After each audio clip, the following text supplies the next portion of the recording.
যুদ্ধ শুরু হলে বেশিরভাগ দেশের বিমান ঘাঁটি প্রথম কয়েক ঘন্টার মধ্যেই ক্ষেপণাস্ত্র হামলার লক্ষ্য হয়। রানওয়ে ধ্বংস হলে বিমান উড়তে পারে না, বিমান না উড়লে যুদ্ধ শেষ।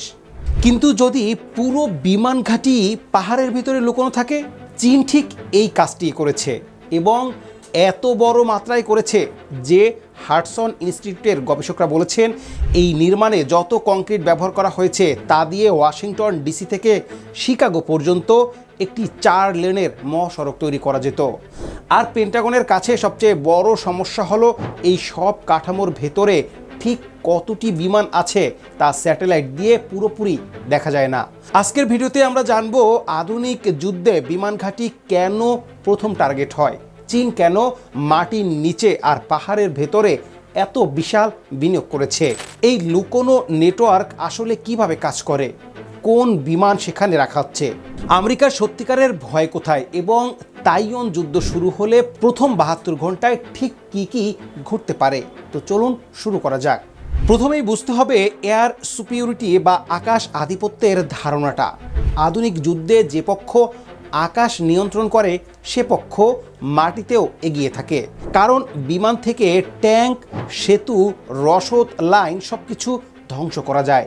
তাই যুদ্ধের শুরুতে শত্রুর বিমান ঘাঁটি ধ্বংস করাই প্রথম কাজ। রানওয়েতে কয়েকটি বোমা পড়লে বিমান ওড়া বন্ধ, জ্বালানি ডিপো উড়িয়ে দিলে বিমান চলে না, হ্যাঙ্গারে থাকা বিমান মাটিতেই পুড়ে যায়। এই কৌশলটাই যুক্তরাষ্ট্র 1991 সালের উপসাগরীয় যুদ্ধে ইরাকের বিরুদ্ধে ব্যবহার করেছিল। মাত্র কয়েক ঘন্টায় ইরাকের বিমান শক্তি পঙ্গু হয়ে গিয়েছিল। চীন সেই ইতিহাস মনোযোগ দিয়ে পড়েছে এবং সিদ্ধান্ত নিয়েছে এই ফাঁদে পা দেওয়া যাবে না। চীনের সামরিক পরিকল্পনার কেন্দ্রে আছে একটি দৃশ্যকল্প, তাইওয়ান। পেন্টাগনের ডিসেম্বর 2025 সালের বার্ষিক চীন সামরিক প্রতিবেদনে সরাসরি বলা হয়েছে প্রেসিডেন্ট শি জিনপিং 2027 সালের মধ্যে তাইওয়ান সংঘাতে সামরিক সক্ষমতা অর্জনের লক্ষ্য নির্ধারণ করেছে। এই লক্ষ্য পূরণের পথে সবচেয়ে বড় বাধা হলো যুক্তরাষ্ট্রের প্যাসিফিক কমান্ড। আমেরিকার কাছে এমন দূরপাল্লার ক্ষেপণাস্ত্র আছে যা জাপান, গুয়াম বা দক্ষিণ কোরিয়া থেকে চীনের মূল ভূখণ্ডে বিমান ঘাঁটিতে আঘাত করতে পারে। তাই তাইওয়ান প্রণালীর 1000 নটিক্যাল মাইলের মধ্যে চীনের 134টি সামরিক বিমান ঘাঁটি আছে। এইসব ঘাঁটি মার্কিন ক্ষেপণাস্ত্রের নাগালে। চীনের প্রশ্ন তাই একটাই, যুদ্ধ শুরু হলে এই ঘাঁটিগুলো বাঁচাবে কিভাবে?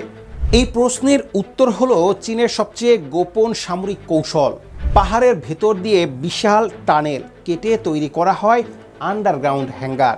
পাহাড়ের এক পাশে টানেলের মুখ, ভেতরে বিমান রাখা আছে, জ্বালানি ভরা, অস্ত্র লোড করা, উড়ানোর জন্য প্রস্তুত।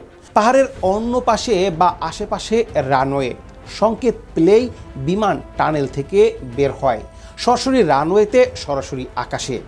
এই কাঠামোর সুরক্ষা অসাধারণ। 100 মিটারের বেশি পাথর আর মাটির নিচে থাকলে সাধারণ ক্ষেপণাস্ত্র তা ভেদ করতে পারে না। শুধু যুক্তরাষ্ট্রের GBU-57 ম্যাসিভ অর্ডিন্যান্স পেনিট্রেটর, যা 60 ফিট গভীরে যেতে পারে, এই ধরনের লক্ষ্য বস্তুর বিরুদ্ধে কার্যকর হতে পারে এবং সেটাও সীমিত পরিমাণে মজুদ আছে। হাডসন ইনস্টিটিউটের জানুয়ারি 2025 সালের কনক্রিট স্কাই প্রতিবেদনটি পুরো প্রতিরক্ষা বিশ্লেষক মহলে আলোড়ন তুলেছে। প্রতিবেদনে বলা হয়েছে 2010 সালের শুরুতে চীনের কাছে ছিল প্রায় 370টি হার্ডেন্ড এয়ারক্রাফট শেল্টার। গত এক দশকে সেই সংখ্যা দ্বিগুণেরও বেশি হয়ে দাঁড়িয়েছে, 800 এর উপরে। সাধারণ শেল্টার যোগ করলে মোট সংখ্যা দাঁড়ায় 31,000। চীন গত 10 বছরে 20টি নতুন রানওয়ে যোগ করেছে, 40টিরও বেশি রানওয়ে দৈর্ঘ্যের ট্যাক্সিওয়ে তৈরি করেছে এবং সারা দেশে বিমান ঘাঁটির মোট র্যাম্প এরিয়া প্রায় 70% বৃদ্ধি করেছে। এর পাশাপাশি লাসা, কাসগড়, হোটান সহ তিব্বত ও জিনজিয়াংয়ের উচ্চ ভূমির ঘাঁটিগুলোতে 2025 সালের স্যাটেলাইট চিত্র অনুযায়ী নির্মাণ কাজ অভূতপূর্ব গতিতে চলছে। এই আন্ডারগ্রাউন্ড ও হার্ডএন্ড কাঠামোতে চীন তার সবচেয়ে আধুনিক বিমানগুলোকে সুরক্ষিত রাখছে। সেপ্টেম্বর 2025 পর্যন্ত চীনের কাছে 300-এরও বেশি জে-20 স্টেলথ ফাইটার আছে, যেটিকে এশিয়ার সবচেয়ে উন্নত পঞ্চম প্রজন্মের যুদ্ধ বিমান বলা হয়। এর পাশাপাশি আছে জে-16 মাল্টিরোল ফাইটার জেট এবং এইচ-6 বোম্বার। এশিয়া টাইমসের জানুয়ারি 2026 সালের প্রতিবেদন অনুযায়ী জে-20 এখন সিলিকন কার্বাইড সেমিকন্ডাক্টর চিপ যুক্ত হয়েছে, যা রাডারের শনাক্তকরণ পরিসীমা 3 গুণ বাড়িয়ে দিয়েছে।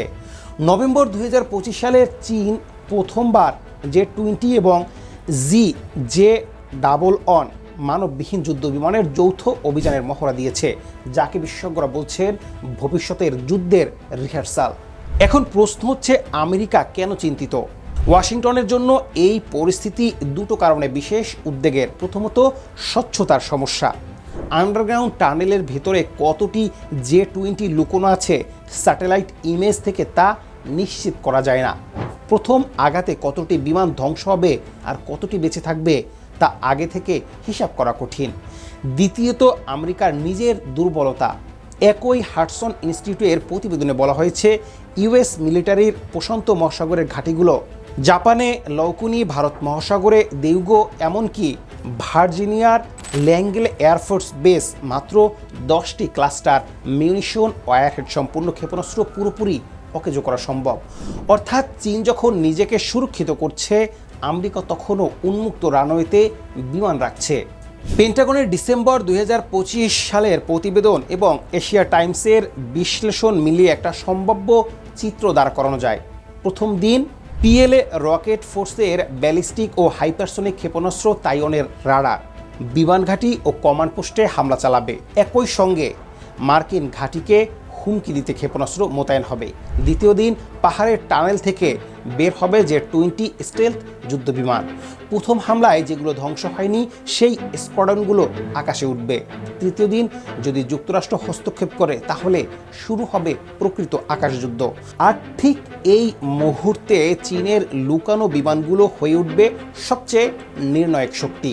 ওয়ার অন দ্য রকেটস এর বিশ্লেষক দলের ভাষায়, এটি কেবল একটি প্রযুক্তিগত চ্যালেঞ্জ নয়, এটি একটি কৌশলগত হিসাব নিকাশের সমস্যা, যা প্রচলিত যুদ্ধের গণনাই বদলে দিবে।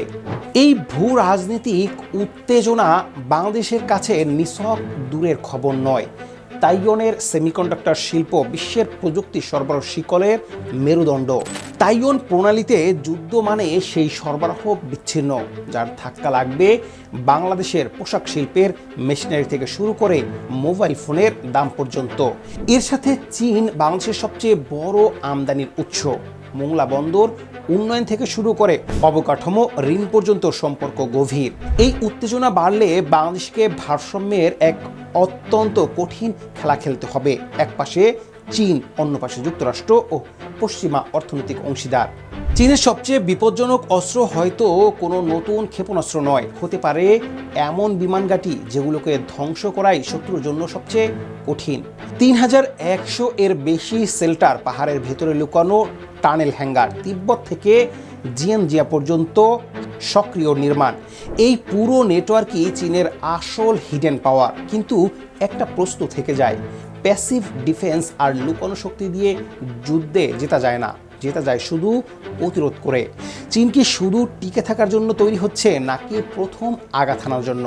সেই প্রশ্নের উত্তরের উপরে নির্ভর করছে আগামী দশকের প্রশান্ত মহাসাগরীয় ভূরাজনীতি।